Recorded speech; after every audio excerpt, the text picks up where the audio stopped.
Hello बच्चों, तो उम्मीद है आप लोग बहुत अच्छे होंगे। आज के इस सेशन में हम लोग प्रमुख रूप से इम्पोर्टेंट ऑब्जेक्टिव प्रश्न देखने वाले हैं गणित विषय यानी कि मैथ का, जो आपके बोर्ड परीक्षा के लिए काफ़ी इम्पोर्टेंट है। प्रत्येक प्रश्न को सॉल्यूशन करने का प्रयास कीजिएगा। वीडियो को अंत तक देखनी है और यहाँ पर सारे चैप्टर से आपको प्रश्न यहाँ पर मिल जाएगा बच्चों। और बहुत ही इंपॉर्टेंट है बच्चों, बहुत ही छांट छांट करके आपके लिए ये प्रश्न तैयार किया गया है। ठीक है, तो सारे प्रश्न को का आंसर आप लोग को कमेंट बॉक्स में देना है और जो प्रश्न आपसे नहीं बनेगा उसको नोट डाउन करना है। किसी प्रकार की कहीं पर भी आपको प्रॉब्लम आएगा तो आप लोग को कमेंट बॉक्स में कमेंट करना है बच्चों। ठीक है, पहला प्रश्न है, निम्नलिखित में कौन सबसे छोटी प्राकृतिक संख्या है? तो आप लोग जानते हैं ये सबसे छोटी प्राकृतिक संख्या होती है एक, है ना। हम लोग जानते हैं बच्चों प्राकृतिक संख्या के बारे में कि वैसी संख्या जो एक से शुरू होकर के कहाँ तक चली जाती हो, अनंत तक जाती हो, एक दो तीन इस प्रकार से अनंत तक चली जाती हो, तो इसको बोलते हैं हम लोग प्राकृतिक संख्या। सबसे छोटी प्राकृतिक संख्या एक होती है। अगला प्रश्न है, 144 के अभाज्य गुणनखंड में 2 का घातांक होगा, यानी कि 144 का अभाज्य गुणनखंड निकालेंगे तो 2 का पावर कितना होगा, 2 का घातांक कितना होगा। तो सबसे पहले हम लोग क्या करेंगे बच्चों, 144 का हम लोग क्या करेंगे, निकाल लेंगे इसका अभाज्य गुणनखंड। तो 144 को करेंगे तो 2 गुना 2 कितना हो गया, 4, 4 गुना 2 8, 8 गुना 2 16, 16 गुना 3 कितना हो गया, 48, 48 गुना 3 144। तो इस प्रकार से हमको कितना प्राप्त हुआ, टोटल मिला करके बच्चों 6 गुणनखंड प्राप्त हुआ। लेकिन 6 में से हमको जब देखेंगे तो यहाँ पर 2 कितना बार आया है, तो 2 हमारा आया है 4 बार। तो इस प्रकार से 2 का घातांक कितना हो जाएगा बच्चों, 4 हो जाएगा। सबसे ज़्यादा बार जो आएगा वो उसका घातांक हो जाएगा। तो 2 यहाँ पर सबसे ज़्यादा बार 4 बार आया है, इसलिए 2 का घातांक कितना हो जाएगा, 4। तो ऑप्शन हमारा कौन सा राइट हो जाएगा बच्चों, सी ऑप्शन हमारा बिल्कुल सही हो जाएगा। और ये प्रश्न ऑलरेडी आया हुआ भी है बच्चों। ठीक है, प्रश्न है तीसरा नंबर का, यदि ए और बी अभाज्य संख्याएं हैं तो ए और बी का लघुत्तम समापवर्तक बोलते बच्चों प्रमुख रूप से लघुत्तम समापवर्तक एलसीएम। ठीक है, लघुत्तम समापवर्तक, तो हमको एलसीएम पूछ रहा है। तो ए और बी कैसी संख्या है, अभाज्य संख्या है। अभाज्य संख्या है मतलब कि ये और नहीं कट सकता है, यानी कि इसका गुणनखंड और नहीं होगा ज़्यादा, एक स्वयं और एक के अलावा। ठीक है, तो यहाँ पर ए और बी का जब लघुत्तम समापवर्तक निकालेंगे बच्चों, तो यहाँ पर जैसे निकालेंगे ए का, तो सबसे पहले ए का गुणनखंड निकालेंगे तो ए गुना 1 हो जाएगा, ए गुना 1। उसी प्रकार से बी का तो कितना होगा, बी गुना 1। तो इस प्रकार से अगर जब हम इसका एलसीएम निकालेंगे तो एलसीएम में क्या होता है बच्चों, गुना कर दिया था, तो यहाँ पर ए गुना बी हो जाएगा। तो गुना ए गुना बी, तो हमारा कौन सा ऑप्शन सही हो जाएगा, ए बी। ए बी हमारा ऑप्शन दिया हुआ है सी में, तो सी ऑप्शन हमारा बिल्कुल राइट हो जाएगा। अब आप लोग को कमेंट बॉक्स में बताना है कि इस क्वेश्चन का महत्तम समापवर्तक कितना होगा। यदि लघुत्तम समापवर्तक की जगह महत्तम समापवर्तक पूछ ले तो कितना होगा, आप लोग को बताना है। अगला है आपका 4 नंबर का, सबसे छोटी भाज्य संख्या और सबसे छोटी अभाज्य संख्या का गुणनफल कितना होता है या कितना होगा, 1, 2, 4 या फिर 8। तो सबसे छोटी भाज्य संख्या होती है बच्चों आपका कितना होता है, सबसे छोटी भाज्य संख्या 2 यानी कि 4। सबसे छोटी भाज्य संख्या 4 और सबसे छोटी अभाज्य संख्या 2। ठीक है, तो यहाँ पर हमको पता चल गया कि 4 सबसे छोटी भाज्य संख्या है और 2 सबसे छोटी अभाज्य संख्या है। अब हमको पूछ रहा है इन दोनों का गुणनफल कितना होगा, तो दोनों को गुना कर दिए तो 4 गुना 2 कितना हो जाता है, 8। तो हमारा 8 कौन सा ऑप्शन में दिया हुआ है, तो ऑप्शन डी में दिया हुआ बच्चों, तो हमारा राइट ऑप्शन डी हो जाएगा। अगला प्रश्न है हमारा, √5 एक है, √5 एक कैसी संख्या है, आपको बताना है। परिमेय संख्या, अपरिमेय संख्या, प्राकृतिक संख्या या फिर आपका पूर्ण संख्या। तो रूट के अंदर है 5 और 5 बाहर नहीं निकल सकता, इसलिए ये हो गया आपका अपरिमेय संख्या। तो बिल्कुल हमारा राइट ऑप्शन बी हो जाएगा बच्चों। ठीक है, अगला प्रश्न है आपका 22/7, जो पाई का मान 22/7 होता है, ये कैसी संख्या है, प्राकृतिक संख्या, परिमेय, अपरिमेय संख्या, परिमेय संख्या या फिर इनमें से कोई नहीं। तो देखिए बच्चों, अगर आपको पूछेगा कि पाई कैसी संख्या है तो पाई एक अपरिमेय संख्या है। लेकिन अगर पूछ ले कि पाई का मान 22/7 कैसी संख्या, तो ये आपका परिमेय संख्या हो जाएगा। ठीक है, कैसी संख्या, परिमेय संख्या। पाई अपरिमेय संख्या, जबकि पाई का मान 22/7 परिमेय संख्या। तो राइट ऑप्शन कौन सा हो जाएगा हमारा इस प्रश्न के अनुसार, सी ऑप्शन हमारा बिल्कुल सही हो जाएगा। प्रश्न 7वां नंबर का है, बहुपद x² - 11 के शून्यक होंगे, यानी कि कौन कौन सा शून्यक होगा बहुपद x² - 11 का। तो x² - 11 का शून्यक निकालने के लिए हम लोग क्या करते हैं बच्चों, बराबर के उस पार 0 दे देते हैं। अब यहाँ से हम x का वैल्यू निकाल लेंगे, जो 2 वैल्यू निकलेगा x का वही उसका शून्यक हो जाएगा। तो यहाँ से हम लोग देखेंगे तो पता चलेगा कि -11 को उस पार भेजे तो +11 हो जाएगा, और यहाँ पर x के ऊपर स्क्वायर है। जब स्क्वायर हटाते हैं बच्चों तो रूट आता है, तो यहाँ पर हो जाएगा √11। अब रूट आएगा लेकिन स्क्वायर हटाएंगे तो प्लस माइनस रूट आएगा, तो +√11 - √11 जिस ऑप्शन में मिलेगा वही इसके शून्यक हो जाएंगे।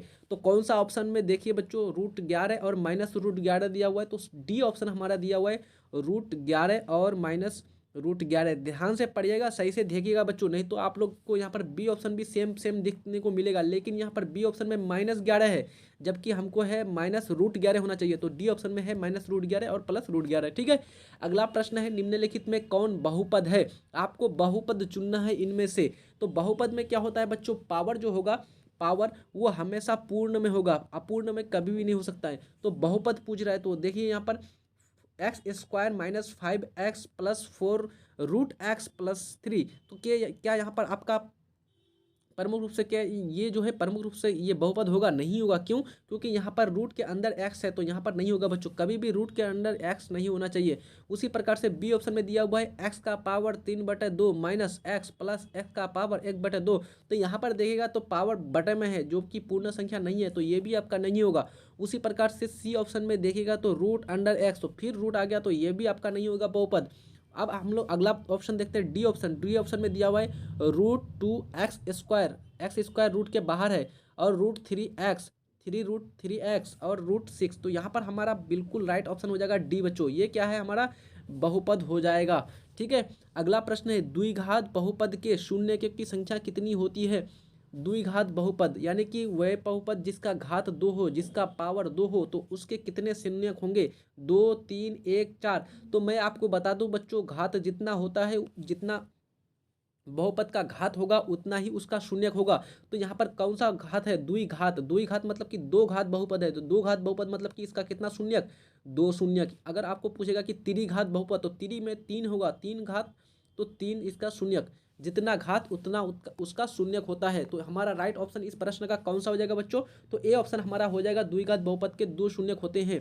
अगला प्रश्न है, घातांक 1 वाला बहुपद कहलाता है, यानी कि जब घात 1 हो, यानी कि कितना हो, घात 1, पावर 1 हो, तो उस बहुपद को, यहाँ पर बहुमत हो गया बच्चों, यहाँ पर लिख लीजिएगा बहुपद। तो उस बहुपद, वो बहुपद क्या कहलाता है? द्विघात बहुपद, त्रिघात बहुपद, रैखिक बहुपद, इनमें से कोई नहीं।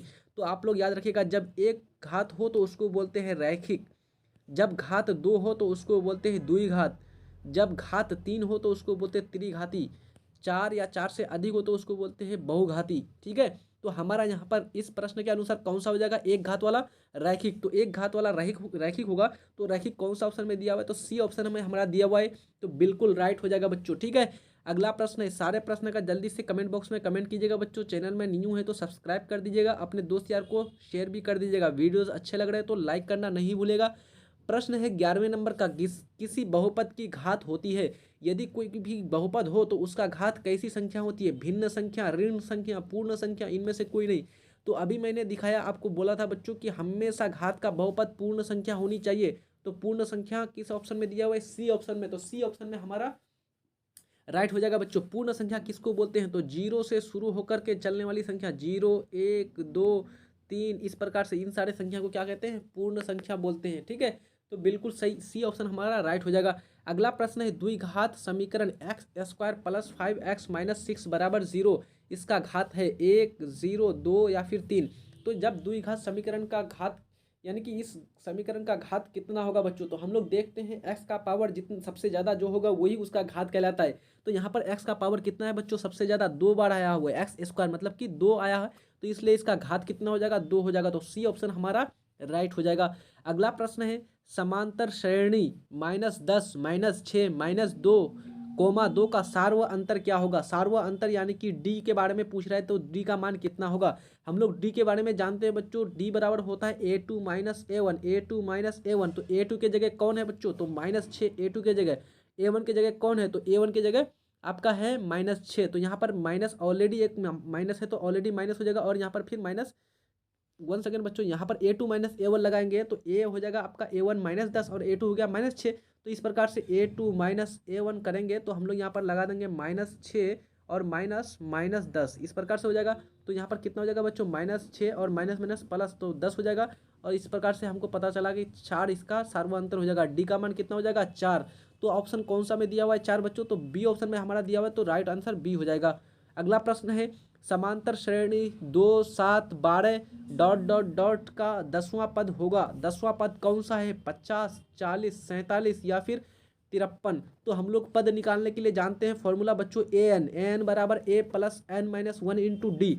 तो ए कौन सा पद, तो 10वां पद, तो ए 10 बराबर ए प्लस ए का मान कितना है बच्चों 2 है, ए प्लस एन माइनस एन यानी कि एन कौन सी संख्या, कौन सा पद निकालना है, तो 10वां पद निकालना है, तो एन के जगह 10 रख देंगे, -1 रख दिए। उसके बाद इंटू डी, तो डी का मान कितना होगा बच्चों, सार्वो अंतर निकाल के दिखाइए, तो सार्वो अंतर होता है A2 माइनस A1, तो A2 है 7, A1 है 2, तो 7 माइनस 2 बराबर कितना हो जाएगा 5। तो इस प्रकार से हमारा हो जाएगा 2 प्लस 10 से 1 चला गया 9, 9 पंचे 45, 45 हो गया, 45 और 2 47, तो हमारा 47 राइट ऑप्शन हो जाएगा। कौन सा, सी ऑप्शन हमारा बिल्कुल राइट हो जाएगा।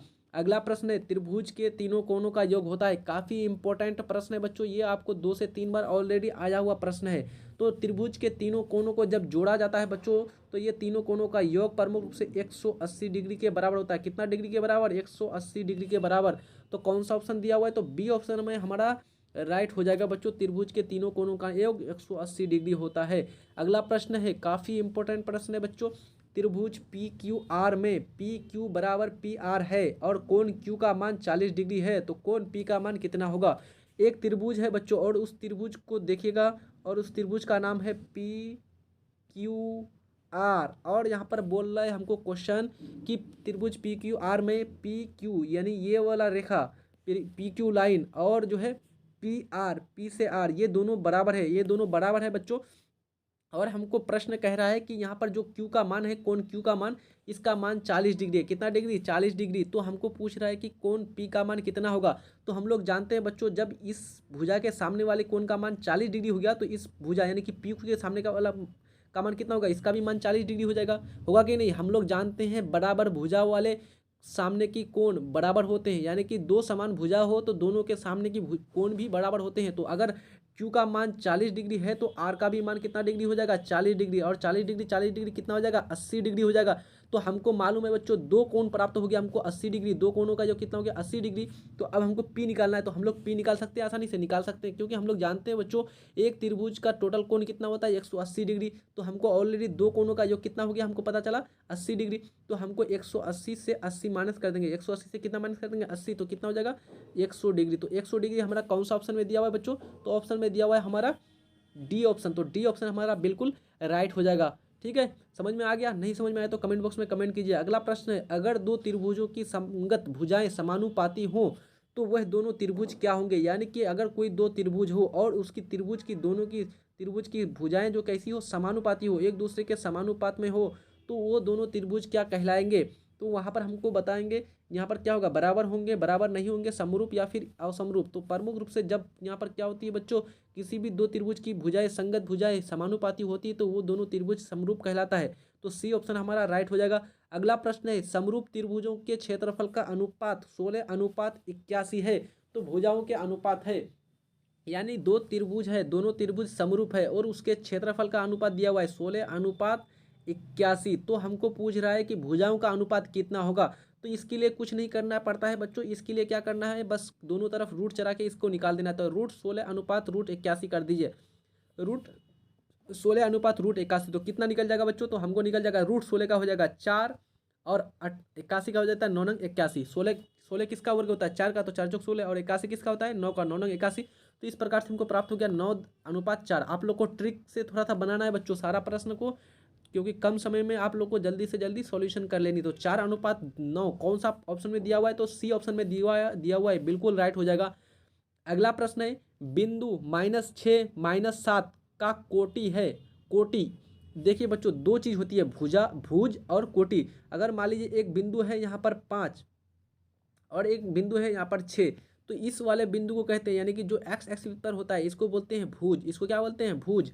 और इसको क्या बोलते हैं, कोटि। क्या बोलते हैं बच्चों, इसको कोटि। तो यहाँ पर भुज और कोटि के बारे में पता चल गया। यानी कि जो इधर होगा तो इसको कोटि बोलेंगे, वाई वाला की तरफ, मतलब कि जो दूसरा बिंदु होगा, और पहला वाला जो होगा इसको बोलेंगे भुज। तो यहाँ पर हमको कोटि पूछ रहा है, तो कोटि पूछ रहा है मतलब कि यहाँ पर 7 -7 है, तो -7 हमारा क्या हो जाएगा, कोटि हो जाएगा। तो -7 सी ऑप्शन में दिया हुआ है, तो सी ऑप्शन में हमारा -7 क्या हो गया बच्चों, कोटि। तो भुज इसका कौन सा हो जाएगा, तो -6 इसका भुज हो जाएगा। अगला प्रश्न है, एक्स अक्ष का समीकरण है। एक्स अक्ष का जो समीकरण होता है, जो इक्वेशन होता है, वो क्या होता है, एक्स बराबर 0, वाई बराबर 0, एक्स बराबर वाई, या फिर इनमें से कोई नहीं। तो एक्स अक्ष का अगर समीकरण निकालेंगे बच्चों, देखिए मान लीजिए ये आपका है वाई एक्सिस इस प्रकार से, और ये है आपका एक्स एक्सिस ये है एक्स और ये होगी वाई। तो यहाँ पर देखिए अगर मान लीजिए एक्स एक्स का समीकरण निकालेंगे तो कहीं पर भी अगर निकाल लीजिए आप लोग को वहाँ पर वाई का मान कितना हो जाएगा, जीरो हो जाएगा। तो हमको पता चला कि इसका समीकरण क्या हो गया, वाई बराबर जीरो। तो वाई बराबर जीरो कौन सा ऑप्शन में दिया हुआ है, तो बी ऑप्शन में दिया हुआ है। तो आप लोग को यहाँ पर उल्टा याद रखना है, एक्स अक्ष का समीकरण पूछेगा तो वाई बराबर जीरो, और वाई अक्ष का समीकरण पूछेगा तो एक्स बराबर जीरो। ठीक है, दोनों का एक दूसरे का विपरीत होगा। अगला प्रश्न है आपका, बिंदु -12 -18 का भुज है। अब यहाँ पर तो किसी प्रकार की समस्या आप लोग को नहीं आने वाली ना, तो यहाँ पर आपको भुज पूछ रहा है। पिछला प्रश्न में कोटि पूछा हुआ था, तो यहाँ पर कोटि हो जाएगा -18 और भुज हो जाएगा -12। तो -12 कौन सा ऑप्शन में दिया हुआ है, ए ऑप्शन में दिया हुआ है। तो हमारा ए ऑप्शन यहाँ पर राइट हो जाएगा बच्चों, क्या हो जाएगा, -12 इसका भुज हो जाएगा इस बिंदु का। अगला प्रश्न है, वाई अक्ष का समीकरण है। वाई अक्ष का समीकरण पिछला प्रश्न में हम लोग देखे थे वो एक्स अक्ष का समीकरण, तो मैंने बताया था एक्स अक्ष का समीकरण पूछेगा तो वाई बराबर जीरो बताना है, और वाई अक्ष का समीकरण पूछना है तो एक्स बराबर जीरो। तो एक्स बराबर जीरो कौन सा ऑप्शन में दिया हुआ है, तो ए ऑप्शन में दिया हुआ, तो ए ऑप्शन हमारा बिल्कुल राइट हो जाएगा। अगला प्रश्न है बच्चों, 1 + 10 स्क्वायर ए का मान कितना होता है, 1 + 10 स्क्वायर ए। तो जब 1 + 10 स्क्वायर निकालेंगे तो क्या होता है बच्चों, सेक स्क्वायर होता है। तो कौन सा ऑप्शन सही हो जाएगा, ए ऑप्शन हमारा राइट हो जाएगा। अगला प्रश्न है, यदि ए बराबर 90 डिग्री हो, तो यहाँ पर प्रश्न क्या है बच्चों, यदि ए बराबर 90 डिग्री है तो साइन ए माइनस कोस ए का मान कितना होगा, 0 1 -1 1/2। तो यहाँ पर ए बराबर 90 डिग्री है तो साइन ए, तो साइन 90 डिग्री लगा देंगे फॉर्मूला, साइन ए की जगह साइन 90 डिग्री माइनस कोस ए की जगह कोस 90 डिग्री, कोस 90 डिग्री। अब दोनों का वैल्यू पुट कर दीजिए, साइन 90 डिग्री का मान होता है 1 और कोस 90 का मान होता है 0। तो 1 - 0 बराबर कितना होता है बच्चों, 1। तो 1 कौन सा ऑप्शन में दिया हुआ है, बी ऑप्शन में। तो बी ऑप्शन हमारा बिल्कुल सही हो जाएगा। अगला प्रश्न है 25 नंबर का, 2 कोस स्क्वायर 60 डिग्री का मान कितना होगा, 1/3 1/4 1 या फिर 1/2। तो 2 गुना कोस स्क्वायर 60 डिग्री, तो कोस स्क्वायर 60 डिग्री यहाँ पर मान कितना होता है बच्चों, तो हम लोग लगा देंगे 2 गुना कोस 60 डिग्री का मान होता है, कोस 60 डिग्री का मान कितना होता है बच्चों, 1/2, यानी कि उसका अपोजिट होता है, साइन का उल्टा होता है। तो साइन 30 डिग्री का मान जितना होगा उतना ही कोस 60 डिग्री का मान होगा। तो साइन 30 डिग्री का मान कितना होता है बच्चों आपका, 1/2। तो कोस 60 डिग्री का मान कितना होगा, उसी प्रकार से उसका उल्टा हो जाएगा 1/2। तो 1/2 का स्क्वायर कर दीजिए, 1/2 का स्क्वायर करेंगे तो कितना हो जाएगा, 2 गुना 1/4, 2 गुना 1/4। अब यहाँ पर काटेंगे तो 2 दूना 4, यानी कि 1/2। 1/2 कौन सा ऑप्शन में दिया हुआ है, तो डी ऑप्शन में दिया हुआ है। तो डी ऑप्शन हमारा बिल्कुल राइट हो जाएगा। अगला प्रश्न है, 10 45 डिग्री अनुपात 10 60 डिग्री, इन दोनों का अनुपात निकालेंगे तो कितना आएगा, तो 10 45 डिग्री का मान होता है बच्चों 1, और इसका 10 60 डिग्री का मान होता है √3। तो √3 1/√3, 1/√3 कौन सा ऑप्शन में दिया हुआ है, तो डी सी ऑप्शन में दिया हुआ है। तो सी ऑप्शन हमारा बिल्कुल राइट हो जाएगा। अगला प्रश्न है बच्चों 27 नंबर का, यदि साइन 2 साइन ए, यदि 2 साइन ए बराबर 2 है तो ए का मान कितना होगा। तो यहाँ पर देखिए बच्चों 2 साइन ए बराबर कितना है, 2 है। तो हमको पूछ रहा है ए का मान कितना होगा, यानी जो एंगल है, जो कोण है, उसका मान कितना होगा, 0 डिग्री 45 डिग्री 60 डिग्री 90 डिग्री। तो यहाँ पर आप लोग आसानी से कर देंगे बच्चों, कैसे, तो ये 2 और 2 ये कैंसिल हो जाएगा, तो यहाँ पर बच जाएगा 1। तो साइन ए बराबर हो गया 1। तो साइन कौन सा कितना एंगल का मान 1 होता है, तो 90 डिग्री। तो इसलिए ए का मान कितना हो जाएगा, 90 डिग्री। 90 डिग्री कौन सा ऑप्शन में दिया हुआ है, डी ऑप्शन में दिया हुआ है। तो डी ऑप्शन हमारा बिल्कुल राइट हो जाएगा। अगला प्रश्न है 28 नंबर का, यदि एक उदग्र खंबे की ऊंचाई तथा उसकी भूमि पर छाया की लंबाई समान है तो सूर्य का उन्नयन कोण होगा। यानी कि एक उदग्र यानी कि खड़ा है बच्चों खंबा, और उसकी जो ऊंचाई है और उसकी मतलब कि प्रमुख रूप से भूमि से ऊंचाई और उसकी जो छाया है, उन दोनों का लंबाई मतलब कि समान है। मान लो अगर स्तंभ की ऊंचाई, खंबे की ऊंचाई 1 मीटर है तो उसकी छाया भी 1 मीटर है, 1 मीटर है। अब इसके लिए हम क्या बताएंगे आप लोग को ट्रिक, तो कैसे करना है बच्चों, तो ट्रिक इसका है कि सीधा सीधा 10 थीटा बराबर या फिर 10 ए बराबर कर देना है आपको 1/1। कैसे, क्योंकि भुजा या खंबे की लंबाई भी 1 और छाया की भी लंबाई 1, तो 1/1 जब भी आपको पूछेगा तो इसी प्रकार से कर देंगे। तो 10 थीटा बराबर 1/1, तो 1/1 बराबर कितना हो जाएगा, 1 हो जाएगा। और 10 कितना डिग्री का मान 1 होता है, तो 45 डिग्री। तो 45 डिग्री कहाँ पर है आपका, सी ऑप्शन में दिया हुआ है। तो सी ऑप्शन हमारा बिल्कुल राइट हो जाएगा। अगला प्रश्न है, एक छड़ की लंबाई और उसकी छाया का अनुपात 1/√3 है तो सूर्य का उन्नयन कोण कितना होगा। बहुत आसान है, बहुत सिंपल प्रश्न है बच्चों। तो यहाँ पर वैसे ही जैसे ऊपर हम लोगों ने देखा उसी प्रकार से यहाँ पर भी है। तो हमको पूछ रहा है कि 1/√3 है तो उन्नयन कोण, तो उन्नयन कोण के लिए क्या लगा देंगे हम लोग उसी प्रकार से टेन थीटा बराबर क्या करेंगे बच्चों, यानी कि थीटा क्या होगा, उन्नयन कोण होगा सूर्य का, तो टेन थीटा बराबर हो जाएगा 1/√3, यानी कि अनुपात क्या है, यानी कि ये आपका छड़ की लंबाई √3 हो गया, ये 1 हो गया और इसका छाया हो गया √3। अब इसका प्रमुख रूप से टेन कितना डिग्री का मान 1/√3 होता है, तो टेन 30 डिग्री का मान 1/√3 होता है। तो कौन सा ऑप्शन यहाँ पर बिल्कुल सही हो जाएगा, ये ऑप्शन हमारा बिल्कुल राइट हो जाएगा बच्चों। आज के सेशन का लास्ट प्रश्न और अंतिम प्रश्न है बच्चों, मैं आपसे दोबारा रिक्वेस्ट करूंगा, चैनल में नए हैं तो सब्सक्राइब कर दीजिए, अपने दोस्त यार को शेयर कर दीजिएगा, और कहीं पर किसी प्रकार की समस्या आ रही है आप लोग को समझने में तो चैनल कमेंट बॉक्स में कमेंट कर दीजिएगा, ठीक है। प्रश्न है आपका, एक उदग्र खंबे की छाया उसकी लंबाई के 3 गुना है, √3 गुना है, तो सूर्य का उन्नयन कोण कितना होगा। यानी कि एक उदग्र खंबा है बच्चों और उस खंबे की छाया जो है उसकी लंबाई का √3 गुना है। तो मान लीजिए बच्चों प्रमुख रूप से खंबे की लंबाई जो है कितना है, 1 मीटर है, तो उसका खंबे का जो छाया बनेगा कितना होगा, 1 × √3, यानी उसका 3 गुना, ये उसका √3 मतलब कि √3 गुना दिया हुआ है। तो इस प्रकार से हमारा 1 × √3 कितना हो जाता है, √3 हो जाता है। तो इस प्रकार से हमको पता चला कि टेन थीटा बराबर हो जाएगा 1/√3। तो टेन थीटा बराबर 1/√3 निकालेंगे, 1/√3 तो कितना डिग्री का मान होता है 1/√3, तो 30 डिग्री।